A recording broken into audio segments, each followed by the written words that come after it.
प्यारे बच्चों, आपकी परीक्षा समाप्त हो गई है और आपकी कुछ दिनों की छुट्टियां भी हो गई हैं। ये समय बच्चों के लिए बहुत मजेदार होता है क्योंकि इस समय विद्यालय से कोई होमवर्क भी नहीं मिलता और ना ही कोई पढ़ाई करनी होती है। बस सिर्फ इंजॉय ही इंजॉय करना होता है।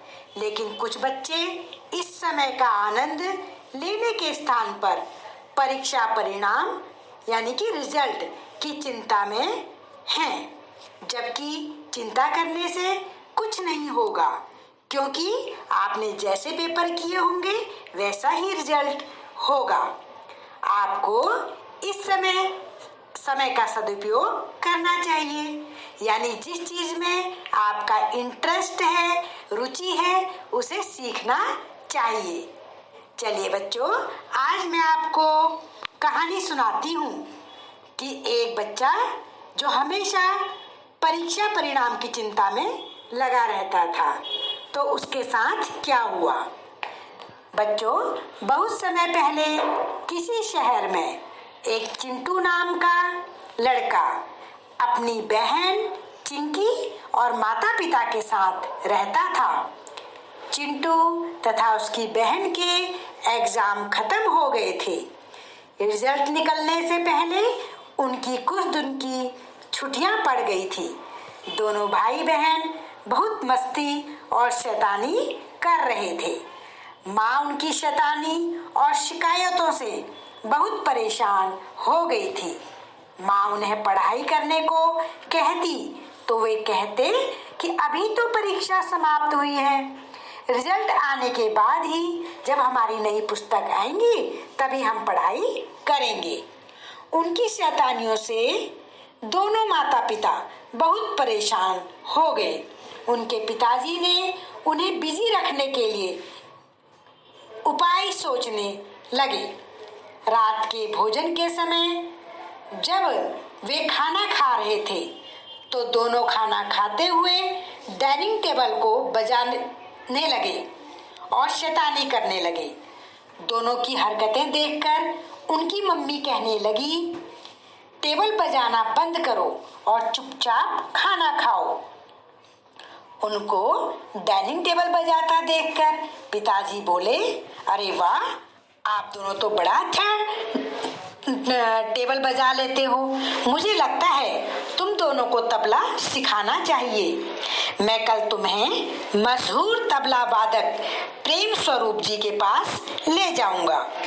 दूसरे दिन पापा दोनों को तबला वादक प्रेम स्वरूप जी के पास तबला सिखाने ले गए। दोनों की ट्रेनिंग शुरू हुई। प्रेम स्वरूप जी के मार्गदर्शन के अनुसार दोनों बहुत रियाज करने लगे। चिंटू के पिता ने मास्टर जी, जो तबला मास्टर थे, उनसे पूछा कि क्या लगता है आपको ये दोनों तबला सीख पाएंगे।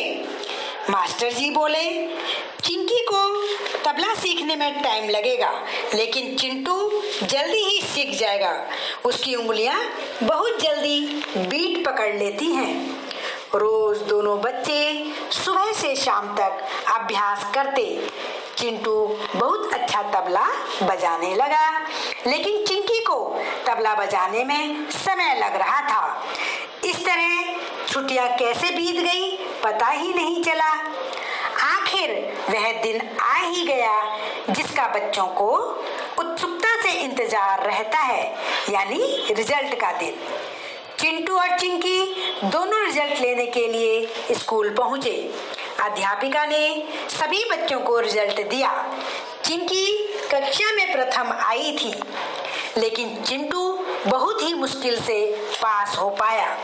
सभी बच्चों ने और अध्यापिका ने ताली बजाकर चिंकी का स्वागत किया और उसको बधाई दी, लेकिन चिंटू को कहा कि चिंटू, तुम फेल होते होते बचे हो, जिससे चिंटू बहुत उदास हो गया। अपने रिजल्ट को देखकर चिंटू बहुत डर गया। उसे लगा कि अब उसके माता पिता उसे बहुत डांटेंगे और उसकी पिटाई भी करेंगे। घर के पास पहुंचते ही वह अपनी बहन चिंकी से बोला, चिंकी तुम घर जाओ, मैं थोड़ी देर में आता हूँ। चिंकी ने घर जाकर अपना रिजल्ट दिखाया तो उसके माता पिता ने उसे बहुत प्यार किया और शाबाशी दी तथा उसका मुंह भी मीठा करवाया। फिर उन्होंने चिंकी से चिंटू के बारे में पूछा कि वह कहाँ है।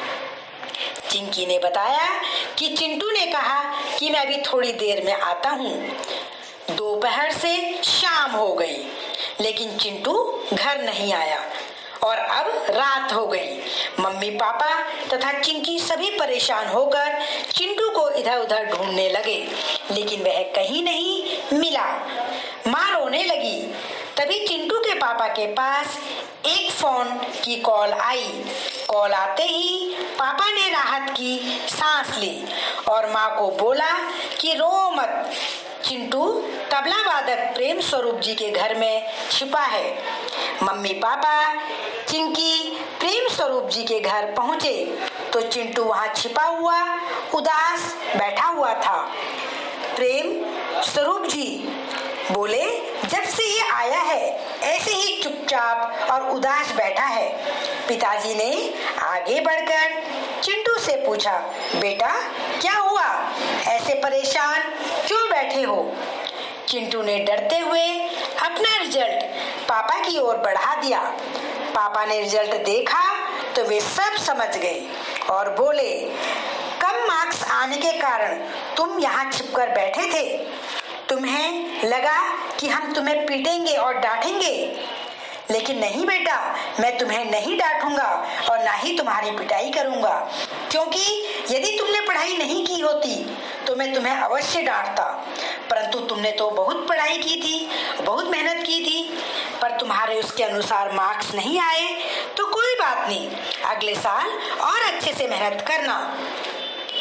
तब प्रेम स्वरूप जी बोले, हर बच्चा एक जैसा नहीं होता, कोई पढ़ाई में होशियार होता है तो कोई दूसरी चीज में होशियार होता है।